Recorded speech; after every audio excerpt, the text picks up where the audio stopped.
ಸುರತ್ಕಲ್ನ Lions club ವತಿಯಿಂದ ಸುರತ್ಕಲ್ ಪ್ರಾಥಮಿಕ ಆರೋಗ್ಯ ಕೇಂದ್ರಕ್ಕೆ ಆಂಬ್ಯುಲೆನ್ಸ್ ಅನ್ನು ಹಸ್ತಾಂತರಿಸಲಾಯಿತು. ಶಾಸಕ ಡಾಕ್ಟರ್ ಭರತ್ ಅವರು ಆಂಬ್ಯುಲೆನ್ಸ್ ಹಸ್ತಾಂತರಿಸಿ ಮಾತನಾಡಿ, ಕೊರೋನಾ ಸೋಂಕಿತನನ್ನ ಚಿಕಿತ್ಸೆಗೆ ಕರೆದೊಯ್ಯಲು ಆಂಬ್ಯುಲೆನ್ಸ್ ನೀಡಲಾಗ್ತಾ ಇದೆ. ಹಲವಾರು ಕಡೆ ಸೋಂಕಿತರನ್ನ ಅಸ್ಪೃಶ್ಯರಂತೆ ಕಾಣಲಾಗ್ತಾ ಇದೆ. ಸೋಂಕಿತರನ್ನ ಶೀಘ್ರ ಗುಣಪಡಿಸಲು ಆತನಿಗೆ ಮಾನಸಿಕ ಸ್ಥೈರ್ಯ ತುಂಬಬೇಕು ಹೊರತು ತಿರಸ್ಕಾರ ಅಲ್ಲ ಅಂತ ಹೇಳಿದ್ರು.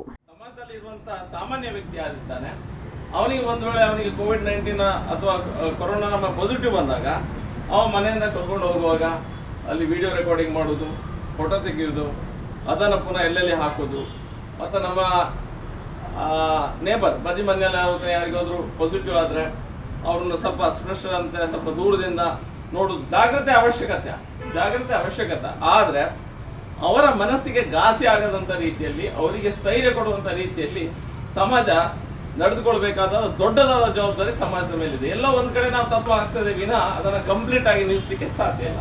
ಅದನ್ನ ನಾವು ಒಪ್ಕೊಳ್ಬೇಕು. ಎಲ್ಲರೂ ಸಹ ಹಿರಿಯರು ಯಾರೆಲ್ಲ ಇದ್ದಾರೆ, ನಾವು ದೊಡ್ಡದಾದ ರೀತಿಯಲ್ಲಿ ಜಾಗ್ರತೆ ಮಾಡಬೇಕಾದಂತ ಅವಶ್ಯಕತೆ ಉಂಟು.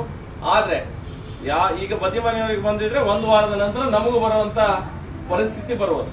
ನಮಗೂ ಸಹ ಅದೇ ರೀತಿ ಒಂದ್ ವೇಳೆ ಪರಿಸ್ಥಿತಿ ಬಂದ್ರೆ ನಿಮ್ಮ ಬದಿ ಮನೆಯವರು ಅಥವಾ ನೇಬರ್ಸ್ ನಿಮ್ಮನ್ನ ತುಚ್ಛವಾಗಿ ಅಥವಾ ಸ್ವಲ್ಪ ಮನಸ್ಸಿಗೆ ಘಾಸಿ ಆಗುವಂತ ರೀತಿಯಲ್ಲಿ ನೋಡಿಕೊಂಡ್ರೆ ಆಗ ನಮಗೆ ಅದರ ಪಶ್ಚಾತ್ತಾಪ ಪಡುವಂತ ಪರಿಸ್ಥಿತಿ ಯಾರಿಗೆ ಸಹ ಬರಬಾರದು. ಈ ಸಂದರ್ಭದಲ್ಲಿ ಸುರತ್ಕಲ್ ಲಯನ್ಸ್ ಕ್ಲಬ್ ಅಧ್ಯಕ್ಷೆ ಗುಣವತಿ ರಮೇಶ್, ಉಪಮೇಯರ್ ವೇದಾವತಿ, ಲಯನ್ಸ್ ಕ್ಲಬ್ನ ವಿಶ್ವನಾಥ್ ಶೆಟ್ಟಿ, ಡಾಕ್ಟರ್ ಟಿ.ಆರ್. ಶೆಟ್ಟಿ, ಮೊಯ್ದೀನ್ ಕುನ್ನಿ ಮತ್ತಿತರರು ಉಪಸ್ಥಿತರಿದ್ದರು.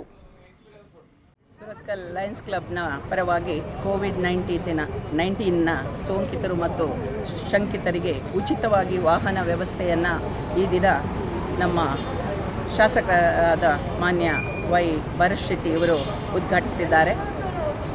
ನಮ್ಮ ವಲಯದ ಎಲ್ಲ ಕಾರ್ಪೊರೇಟರ್ಗಳು ಇದರಲ್ಲಿ ಭಾಗವಹಿಸಿದ್ದಾರೆ. ಈ ಒಂದು ಕಾರ್ಯಕ್ರಮಕ್ಕೆ ಸಹಾಯ ಹಸ್ತವನ್ನು ನೀಡಿರುವಂತಹ ಲಯನ್ಸ್ ಕ್ಲಬ್ಬಿನ ಎಲ್ಲ ಸದಸ್ಯರಿಗೆ ನಾನು ಈ ಸಂದರ್ಭದಲ್ಲಿ ಹೃತ್ಪೂರ್ವಕವಾದ ಅಭಿನಂದನೆಯನ್ನು ಈ ಮೂಲಕ ಸಲ್ಲಿಸಲಿಕ್ಕೆ ಸಂತೋಷ ಪಡ್ತಾ ಇದ್ದೇನೆ. ಸೇವೆ ಎಂಬುದು ಯಾವಾಗ ಯಾವುದೇ ನಿರೀಕ್ಷೆ ಇಲ್ಲದೆ ಕಾಯವಾಶ ಮನಸ ಆಗುತ್ತದೋ ಅದು ನಮ್ಮ ಸೇವೆ ಅಂತ ಎಣಿಸಿಕೊಳ್ಳುತ್ತದೆ. ಯಾವುದೇ ಫಲಾಪೇಕ್ಷೆಯನ್ನು ಮಾಡದೆ ನಾವು ಈ ಸೇವೆಯನ್ನು ಜನರಿಗಾಗಿ ಮಾಡ್ತಾ ಇದ್ದೇವೆ.